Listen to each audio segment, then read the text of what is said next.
देख रहे हैं हिमाचल न्यूज 24। मुख्यमंत्री सुखविंदर सिंह सुक्खू ने अपने कार्यकाल का दूसरा वार्षिक बजट पेश किया। मुख्यमंत्री ने अपने बजट में सभी वर्गों को रिझाने के लिए कई घोषणाएं की हैं। मुख्यमंत्री ने आगामी वित्त वर्ष के लिए 58,444 करोड़ रुपए का बजट प्रस्तुत किया। मुख्यमंत्री ने बजट भाषण के दौरान सभी कर्मचारियों और पेंशनर्स के नए वेतनमान के जनवरी 2016 से पेंडिंग एरियर का भुगतान 1 मार्च 2024 से चरणबद्ध ढंग से शुरू करने की घोषणा की। एरियर के साथ ही मुख्यमंत्री ने 1 अप्रैल 2024 से 4% की दर से महंगाई भत्ता की किश्त भी जारी करने की इस बजट में घोषणा की है। उन्होंने विधायक निधि 2 करोड़ 10 लाख रुपए से बढ़ाकर 2 करोड़ 20 लाख रुपए और विधायक ऐच्छिक निधि 13 लाख रुपए से बढ़ाकर 14 लाख रुपए करने की भी घोषणा की। मुख्यमंत्री ने 60 साल से अधिक आयु के भूतपूर्व सैनिक जिन्हें दूसरी कोई और पेंशन नहीं मिलती है, उनकी 3,000 की पेंशन को बढ़ाकर 5,000 रुपए करने की घोषणा की।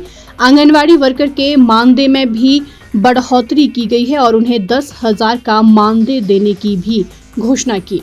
मिनी आंगनवाड़ी कार्यकर्ताओं को 7,000, आंगनवाड़ी सहायिका को 5,500, आशा वर्कर को 5,500, मिड डे मील वर्कर को 4,500, शिक्षा विभाग के जल वाहकों को 5,000, जल रक्षक को 5,300, जल शक्ति विभाग के मल्टीपर्पज वर्कर्स को 5,000, पैराफिटर ऑपरेटर को 6,300, पंचायत चौकीदार को 8,000, राजस्व चौकीदार को 5,800, नंबरदार को 4,200 मानदेय देने का भी ऐलान किया गया है। एसएमसी और आईटी शिक्षकों के मानदेय में 1,900 रुपए बढ़ाने और सिलाई अध्यापिकाओं का मानदेय 500 रुपए बढ़ाने की घोषणा की। मुख्यमंत्री ने इस बजट में खेल को बढ़ावा देने के लिए नई खेल नीति के साथ कई बड़े ऐलान किए हैं। हिमाचल प्रदेश के खिलाड़ी कई सालों से डाइट मनी बढ़ाने की मांग कर रहे थे। मुख्यमंत्री ने स्कूलों में खेलों में खिलाड़ियों की डाइट मनी बढ़ाने की भी घोषणा की है।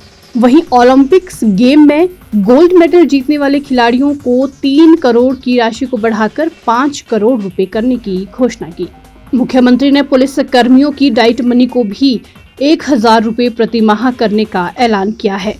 मुख्यमंत्री ने महिलाओं को स्टार्टअप शुरू करने के लिए 4 लाख रुपए तक की सहायता प्रदान करने की घोषणा की। मछुआरों की आय बढ़ाने के लिए 80% सब्सिडी सरकार देगी। वहीं 1 अप्रैल 2024 से गाय के दूध का मूल्य 36 रुपए लीटर से बढ़ाकर 45 रुपए करने की घोषणा की गई है। भैंस का दूध 36 रुपए से बढ़ाकर 55 रुपए लीटर पर खरीदा जाएगा। मुख्यमंत्री ने कहा कि देश में पहली बार दूध का समर्थन मूल्य दिया गया है। ये बजट व्यवस्था परिवर्तन से आत्मनिर्भर हिमाचल की रेखांकित करते हुए प्रकट किया गया है। हमारा प्रयास है कि प्रदेश की ग्रामीण अर्थव्यवस्था को मजबूत किया जाए। प्रदेश की ग्रामीण अर्थव्यवस्था पर पिछले कई सालों से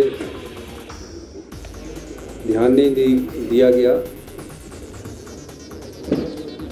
जो हमारे प्रदेश में कृषि पर आधारित 69% के करीब अपना जीवन यापन निर्वाह करते हैं, वो कृषि से विमुख हो रहे हैं। हमने प्रयास किया है कि अगर आत्मनिर्भर हिमाचल को बनाना है तो समाज के सभी वर्गों का उत्थान किया जाना सुनिश्चित करना पड़ेगा। समाज का एक वर्ग संसाधन से भरा पड़ा हो और दूसरे वर्ग की कोई पूछ ना हो तो समाज कोई भी तरक्की नहीं कर सकता। इसलिए हमने समाज के सभी वर्गों को टच किया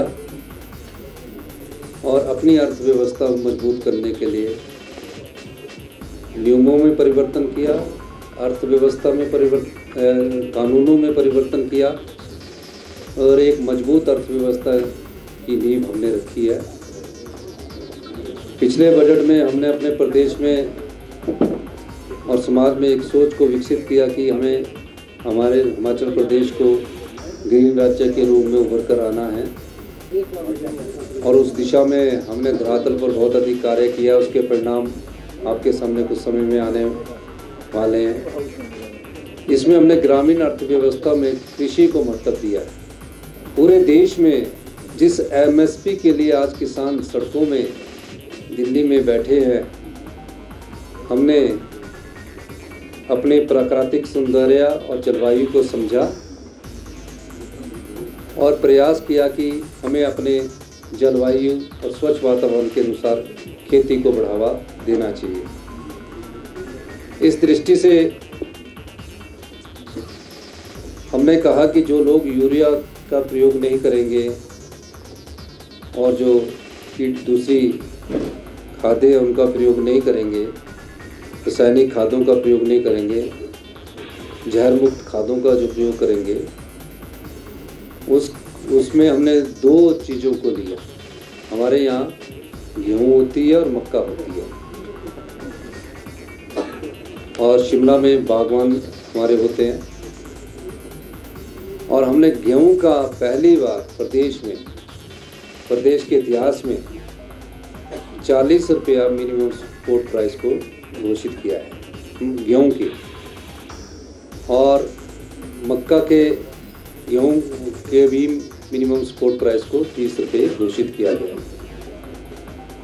अब कृषि किस चीज़ से होती है, क्योंकि 90% हमारी जनसंख्या गांव में रहती है,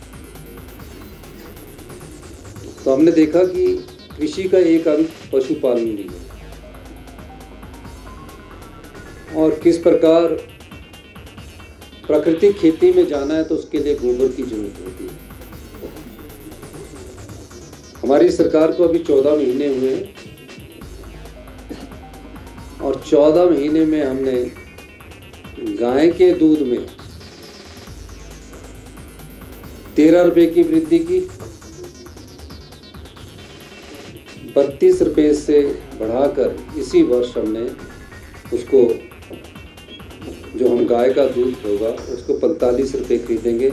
मिनिमम सपोर्ट प्राइस गाय का दूध का 45 रुपये प्रति केजी कर दिया है। भैंस के दूध में हमने 23 रुपये की वृद्धि की और 55 रुपये मिनिमम सपोर्ट प्राइस कर दिया।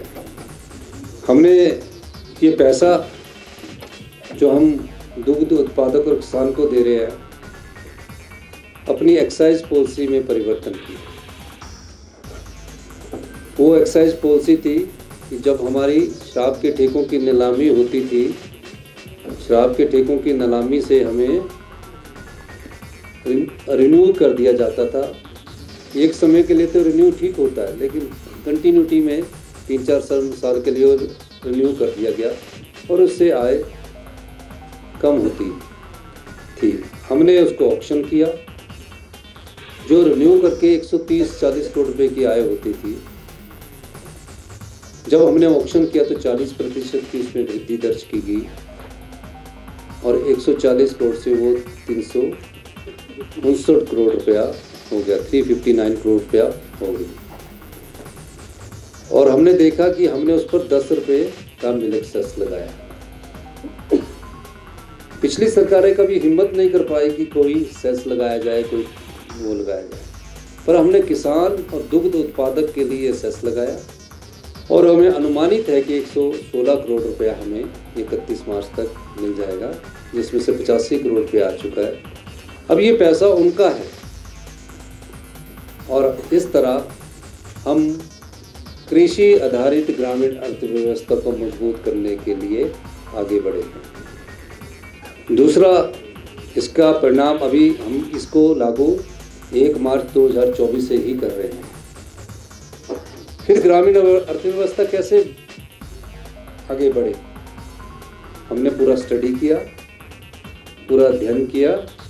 हम 14 लाख घंटे 14 लाख घंटे हम मनरेगा के तहत हमारे यहाँ लोग काम करते हैं, मनरेगा की मजदूरी करते हैं। 100 दिन का रोजगार प्राप्त होता है, घंटों में पूरा करेंगे। अब 100 दिन के लोगों में हर दिन रोजगार महिलाएं अधिकतर करती हैं। पूरे प्रदेश में मनरेगा का जो बजट भारत सरकार से आता है उस पर हम टॉप अप पिछले साल हमने 16 रुपये का दिया। मैंने सोचा कि अगर अर्थव्यवस्था को हम सीधे और तेज़ी से आगे बढ़ना है और 2027 तक हिमाचल को आत्मनिर्भर बनाना है और 2032 तक हिंदुस्तान का सबसे समृद्धशाली और अमीर राज्य बनाना है, तो हमें इस पर जरूर फोकस करना पड़ेगा। हिमाचल न्यूज़ 24/7 के लिए शिमला से लक्ष्मी ठाकुर की रिपोर्ट।